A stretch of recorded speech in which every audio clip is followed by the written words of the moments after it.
Health care ಅಕಾಡೆಮಿಯ ಸಂಸ್ಕೃತಿ ಪ್ರಕೃತಿ ಆರೋಗ್ಯ ಸಮಗ್ರ ಪರ್ಯಾಯ ಚಿಕಿತ್ಸೆಗಳ ವಿಶೇಷ ಕಾರ್ಯಕ್ರಮವನ್ನು ಮೈಸೂರಿನ ನಮನ ಕಲಾ ಮಂಟಪದಲ್ಲಿ ಆಯೋಜಿಸಲಾಗಿದ್ದು, ಕಾರ್ಯಕ್ರಮದ ಉದ್ಘಾಟನೆಯನ್ನು ಮಾಡಿದ Shrimati S Savita, IPS superintendent of police, Bengaluru, ಅತಿಥಿಗಳಾಗಿ ಆಗಮಿಸಿದ ಮೋಹನ್ ವರ್ಣೇಕರ್, ಸಾಹಿತಿಗಳು ಮತ್ತು ಚುಕ್ಕಿ ಚಿತ್ರ ಕಲಾವಿದರು, ಮೈಸೂರು, ಪ್ರೊಫೆಸರ್ BN ಪ್ರಾಣೇಶ್ ರಾವ್, ವಾಕ್ ಶ್ರವಣ ತಜ್ಞರು, ಡಾಕ್ಟರ್ ವಸುಧಾ ರಾವ್, ಮನೋವೈದ್ಯರು, ಸ್ವಸ್ತಿ ಕ್ಲಿನಿಕ್, ಮೈಸೂರು, ಪದ್ಮಾಕರ್ ಜೋಶಿ, ಜ್ಯೋತಿಷ್ಯ ಶಾಸ್ತ್ರಾಚಾರ್ಯ ಮತ್ತು ವಾಸ್ತು ರತ್ನ ಬಿರುದಾಂಕಿತರು, ಚಿಂತಾಮಣಿ, ಆಶಾ ಗೋವಿಂದರಾಜ್, ನೇವಿ ಸ್ಟಾರ್ನ ಪ್ರತಿನಿಧಿಗಳು, ಹಾಗೆಯೇ ಸಾಧಕರಿಗೆ ಸನ್ಮಾನವನ್ನು ಹಮ್ಮಿಕೊಳ್ಳಲಾಗಿದ್ದು, ಸನ್ಮಾನವನ್ನು ಸ್ವೀಕರಿಸಿದ ಡಾಕ್ಟರ್ ಆದಿತ್ಯ ಕಶ್ಯಪ, ಆಯುರ್ವೇದಿಕ್ ವೈದ್ಯರು, ಟಿ ನಾರಾಯಣ ಶೆಟ್ಟಿ, ಶೈಕ್ಷಣಿಕ ಸೇವೆಗಳು ಮತ್ತು ವಾಸ್ತುತಜ್ಞರು, ಮೈಸೂರು, ಶ್ರೀಮತಿ ಪದ್ಮಾವತಿ ಬೆಟ್ಟಯ್ಯ, ಸಮಾಜ ಸೇವಕಿಯರು, ನಾಗಮಂಗಲ, ಡಾಕ್ಟರ್ M ಶಿವಸ್ವಾಮಿ, ಸಂಸ್ಥಾಪಕ ಅಧ್ಯಕ್ಷರು, ವಿಶ್ವಚೇತನ ಬಳಗ, ಮೈಸೂರು.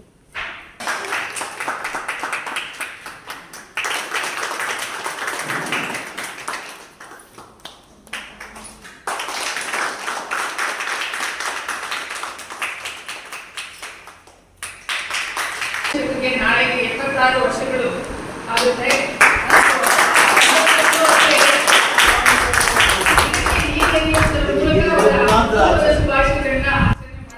ಗಿಡಕ್ಕೆ ನೀರೆರೆಯುವುದರ ಮುಖಾಂತರ ಸರಳವಾಗಿ ಹುಟ್ಟುಹಬ್ಬವನ್ನು ಆಚರಿಸಿಕೊಂಡ ಕಿಕ್ಕೇರಿ ಹೆಲ್ತ್ ಕೇರ್ ಅಕಾಡೆಮಿಯ ಸಂಸ್ಥಾಪಕ ಗೌರವ ಕಾರ್ಯದರ್ಶಿಗಳಾದ KR ಕೃಷ್ಣಶೆಟ್ಟಿಯವರು.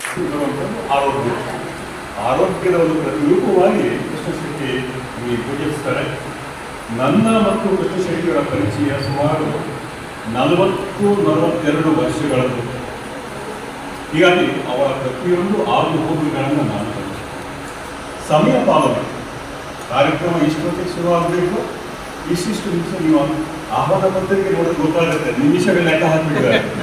ನನಗೆ ಹೇಳ್ಬಿಟ್ಟು, ಸರ್ ನಿಮಗೆ 10 ನಿಮಿಷಗಳು ಮಾತ್ರ, 10 ನಿಮಿಷಗಳಲ್ಲಿ ನೀವು ಸರಿತಾ ಮೇಡಮ್ ಅವರ ಕಾಮನದಿಂದ ಅರಸುವವರು ಪುಸ್ತಕದ ಅವಲೋಕನ ಮಾಡಬೇಕು ಅಂತ ಹೇಳಿದ್ದಾರೆ. ನಾನು ಅವ್ರ ಕಡೆ ಭಯ, ನಮ್ಮನೆಗೆ ಬರ್ತಾರೆ, ಸಮಯಕ್ಕೆ ಸರಿಯಾಗಿ ಬರ್ತಾರೆ, 10:30 ಬರ್ತಿದ್ದು 10:15 ಕರೆಕ್ಟಾಗಿ ಬರ್ತಾರೆ.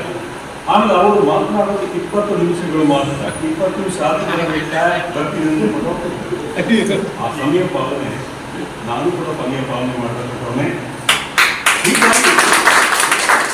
ನನ್ನ ಸಮಯ ಪಾಲನೆ ಬೋಧಿಸಿದ್ದವರು ಖ್ಯಾತ ಕವಿಗಳಾದಂತಹ ಶ್ರೀಮತಿ ನರಸಿಂಹಾಚಾರ್ಯ. ವಿಧಾನಸಭೆ ಕಾರ್ಯಕ್ರಮಕ್ಕೆ ಅವ್ರನ್ನ ಕಲಿಯಕ್ಕೆ ಹೋದಾಗ 15 ನಿಮಿಷ ತಡ ಮಾಡಿದ್ದಕ್ಕೆ ಬೈಹಾಕಿದ್ರು.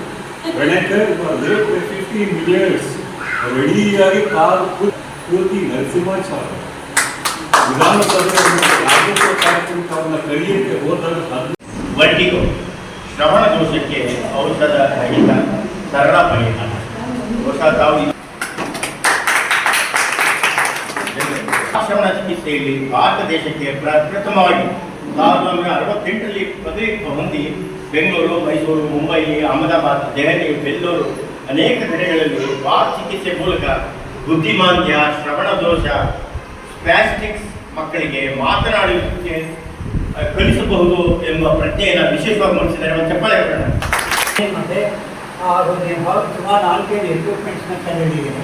ಅದರ ಮುಖಾಂತರ ಕಂಡುಹಿಡಿದು ಇದರಲ್ಲಿ ಏನು ಮಾಡಬೇಕಂತದ್ದು ನಾವು ಅವಾಗೆ ಗ್ರೌಂಡಲ್ಲೇ ಟ್ರೈನಿಂಗ್ ಕೊಡ್ತೀವಿ, ಸಿಮ್ಯುಲೇಟರ್ಸ್ ಅಂತ ಹೇಳಿ.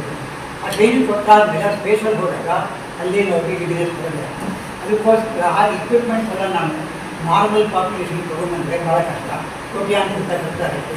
ಅದಕ್ಕೆ ನಾನೇನು ಯೋಚನೆ ಮಾಡಿದೆ, ಅದೇ ಸಿಮ್ಯುಲೇಷನ್ ಆಗ್ತದೆ ಅಂತ ಒಂದು ಕುರ್ಚಿ ಕಂಡಿದ್ದೀವಿ.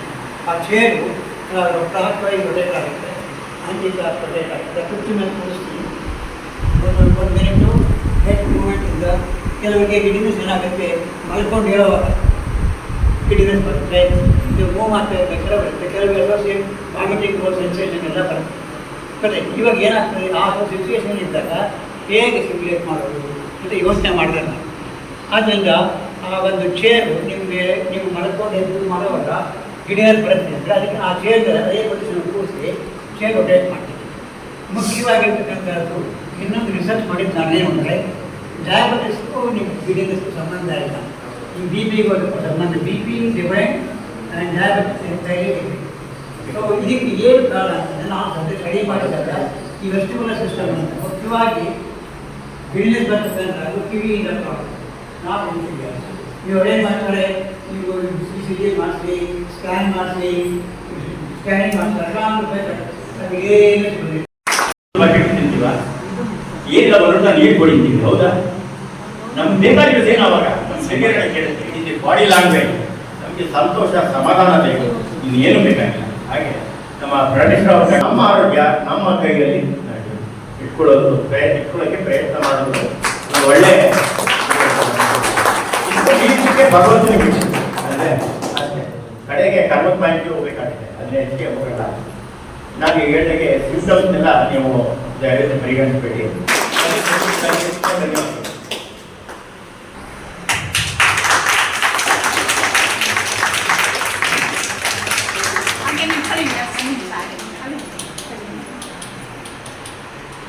ಸಮಯದಲ್ಲಿ ಈ ಒಂದು ದೇಶ ಕಾಲ ಅಂತ ನಾವೇನು ಹೇಳ್ತೀವಿ, ಈ ಒಂದು ಕಾಂಟೆಕ್ಸ್ಟ್ ಟೆಕ್ನಾಲಜಿ ತುಂಬ ಮುಂದುವರೆದಿರುವಂಥದ್ದು, ಆಮೇಲೆ ಎಲ್ಲ ಸೌಲಭ್ಯಗಳು ನಮ್ಗಿರುವಂಥದ್ದು, ಬಡತನ ಈಗ ತಿನ್ನಕ್ಕಿಲ್ಲದೆ ಇರೋರು ಬಹುಶಃ ಯಾರೂ ಇಲ್ಲ.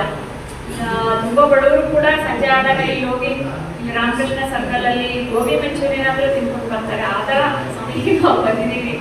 ಸೊ ತಿನ್ನಕ್ಕಿಲ್ಲದೆ ಇರೋವಂಥದ್ದಲ್ಲ, ಆದರೆ ನಮ್ಮ ದೇಶದಲ್ಲಿ ಹಲವು ರೀತಿಯ ಬಡತನಗಳು ಇದೆ. ತಿನ್ನೋದನ್ನ ಸಾಲ್ವ್ ಮಾಡಿದ್ವಿ, ಫುಡ್ ರೆವಲ್ಯೂಷನ್ ಮಾಡಿದ್ವಿ, ಮಿಲ್ಕ್ ರೆವಲ್ಯೂಷನ್ ಮಾಡಿದ್ವಿ. ಆದ್ರೆ ಮನಸ್ಸಿನ ಸಮಸ್ಯೆಗಳು ನಮಗೆ ಹೆಚ್ಚಾಗ್ತಾ ಇದೆ. ಯಾಕೆ ಈ ತರ ಅಂತ ನಾವು ನಮಗೆ ನಾವೇ ಪ್ರಶ್ನೆ ಮಾಡ್ಕೊಂಡಾಗ ನಮ್ಗೆ ಅರ್ಥ ಆಗುತ್ತೆ, ನಮ್ಮ ಬದುಕುಗಳ ಸಂಕೀರ್ಣತೆ ತುಂಬಾ ಜಾಸ್ತಿ ಆಗ್ಬಿಟ್ಟಿದೆ. ಹಿಂದಿನ ಕಾಲದಲ್ಲಿ ಒಂದು ಫಾರ್ಮುಲಾ ತರ ಇರ್ತದೆ, ಒಂದು ವಯಸ್ಸಿಗೆ ಬಂದಿರೋ ಹುಡುಗ ಹುಡುಗಿ ಇದ್ರೆ ಅವ್ರಿಗೆ ಆ ಟೈಮಲ್ಲಿ ಮದುವೆ ಆಗ್ತಾ ಇತ್ತು, ಇನ್ನೊಂದು 1 ವರ್ಷದಲ್ಲೋ 9 ತಿಂಗಳು.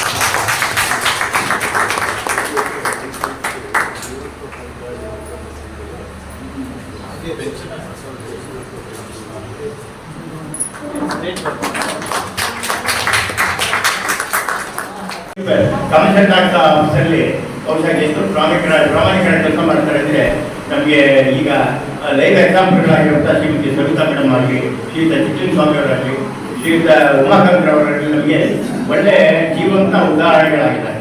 ಇದು ನಮ್ಮ ಸೌಭಾಗ್ಯ ಅಂತ ಹೇಳ್ಬೋದು. ನನಗೆ ಗೊತ್ತಿಲ್ಲ, ಅವರಿಗೆ ಗೊತ್ತದು ನಿರ್ಗುಂಡಿ ತೈಲ ನಿರ್ಗುಂಡಿ ತೈಲ ಅಂತ ಕೊಟ್ಟರು. ನಿರ್ಗುಂಡಿ ತೈಲ ಅದು ಗಿಡ ಹಚ್ಕೊತಾ ಇದ್ರಿ ಬೆಳಗ್ಗೆ ಕಾಲಿಗೆ ಮಂಡಿಗೆ, ಒಂದು ಚೂರು ನೋವಿಲ್ಲ, ಮತ್ತೆ ಓಡಾಡಕ್ಕೆ ಆಗ್ತಿಲ್ಲ. ಇದು ಪ್ರಾಕ್ಟಿಕಲ್ ಎಕ್ಸ್ಪೀರಿಯನ್ಸ್. ಈಗ ನಾನ್ ಪೇಷಂಟು ಇನ್ನೊಂದು ಯಾಕೆ ಅವರು ಔಷಧಿ ಕೊಟ್ಟು ಅಂದ್ರೆ ನಿಮ್ಮನ್ನೇ ಇಲ್ಲಿ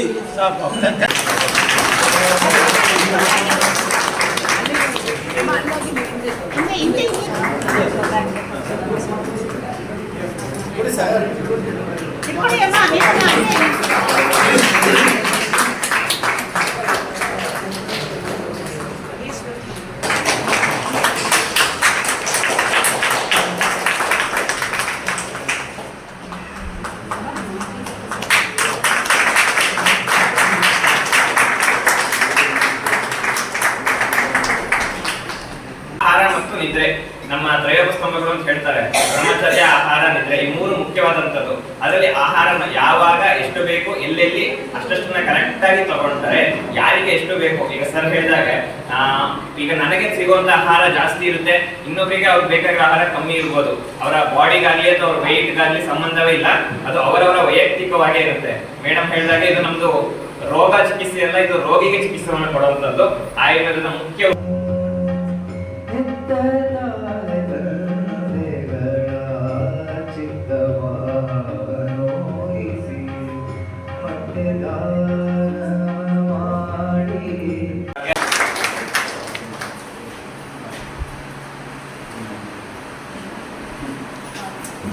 ಶ್ರೀನಿವಾಸ ಅವರಿಗೆ ಮಾತಾಡ್ತೇನೆ.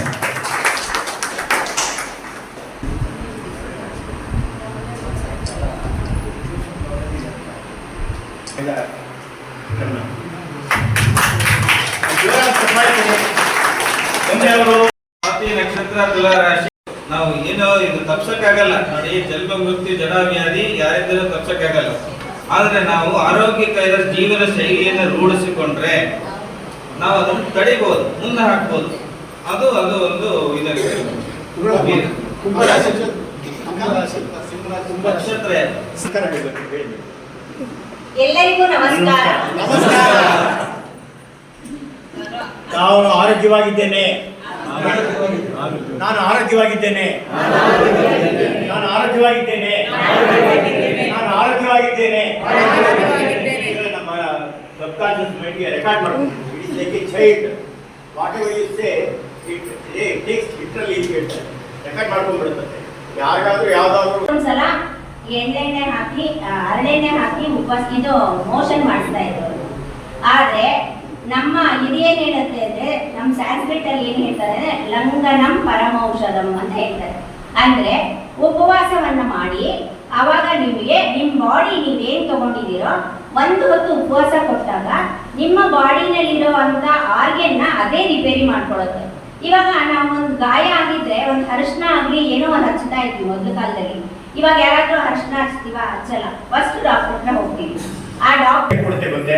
ಆಯುರ್ವೇದದಲ್ಲಿ ಏನಿದೆ ಅಂತಂದ್ರೆ ಬೆಳ್ಳಿ ಅನ್ನು ಬಳಸೋದ್ರಿಂದ ಅದು ನಮ್ಮ ಕಾಲನ್ನ ಬೆಚ್ಚಗಿಡುತ್ತೆ, ಶೀತವನ್ನ ಹೀರಿಕೊಡುತ್ತೆ.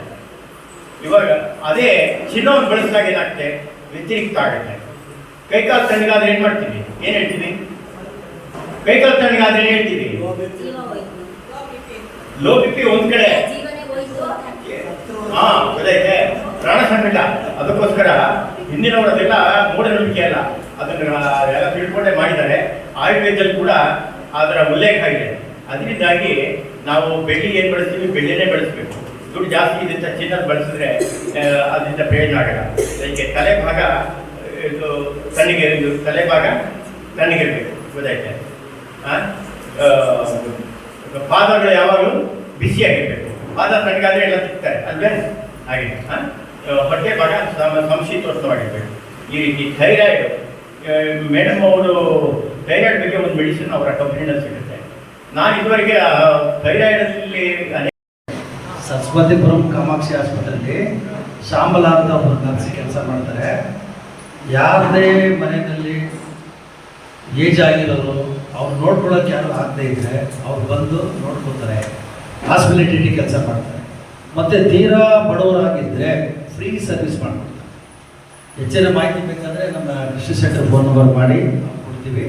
ತೀರಾ ಬಡವರು ಇದ್ದರೆ ಅವ್ರಿಗೆ ಉಚಿತವಾಗಿ ಸೇವೆ ಮಾಡ್ತಾರೆ. ಉಚಿತವಾಗಿ ಬರಬೇಕಾಗಿದ್ದವರು ಒಂದು ಕಾರಣಾಂತರದಿಂದ ಬರಲಿಲ್ಲ, ಉಚಿತವಾಗಿ ಸೇವೆ ಮಾಡಿದ್ರೆ. ಮತ್ತು ಆಸ್ಪತ್ರೆಯಲ್ಲಿ ಯಾರಾದ್ರೂ ಅವರು ರೋಗಿಗಳಿದ್ದರೆ, ತೀರಾ ಬಡವರಾದರೆ ಇವರೇ ಹೋಗಿ ಡಾಕ್ಟರ್ ಕನ್ಸಲ್ಟ್ ಮಾಡಿ ಅವರೆಲ್ಲ ಸಂಪರ್ಕ ಮಾಡಿ ಅವರಿಗೆ ತಪಾಸಣೆ ಮತ್ತು ಅವ್ರಿಗೆ ಬೇರೆ ಅನುಕೂಲತೆ ಏನೇನು ಬೇಕು ಅದನ್ನು ಇವರು ಒದಗಿಸ್ಕೊಡ್ತಾರೆ, ಸಹಕಾರ ಮಾಡ್ತಾರೆ. ಮತ್ತು ಅವ್ರು ಹೋಗಿ ಡಾಕ್ಟರ್ ಹತ್ರ ಮನವಿ ಮಾಡಿ ತುಂಬ ಬಡವರು ಸರ್ ಸ್ವಲ್ಪ ರಿಯಾಯಿತಿ ಮಾಡಿ ಅಂತೇಳಿ ಅದನ್ನು ಕೂಡ ಮಾಡೋಕ್ಕೆ ಅವರು ಸಹಕರಿಸ್ತಾರೆ. ಇಷ್ಟು ಮಾಡ್ತಾರೆ. ದಯವಿಟ್ಟು ಯಾರಾದ್ರೂ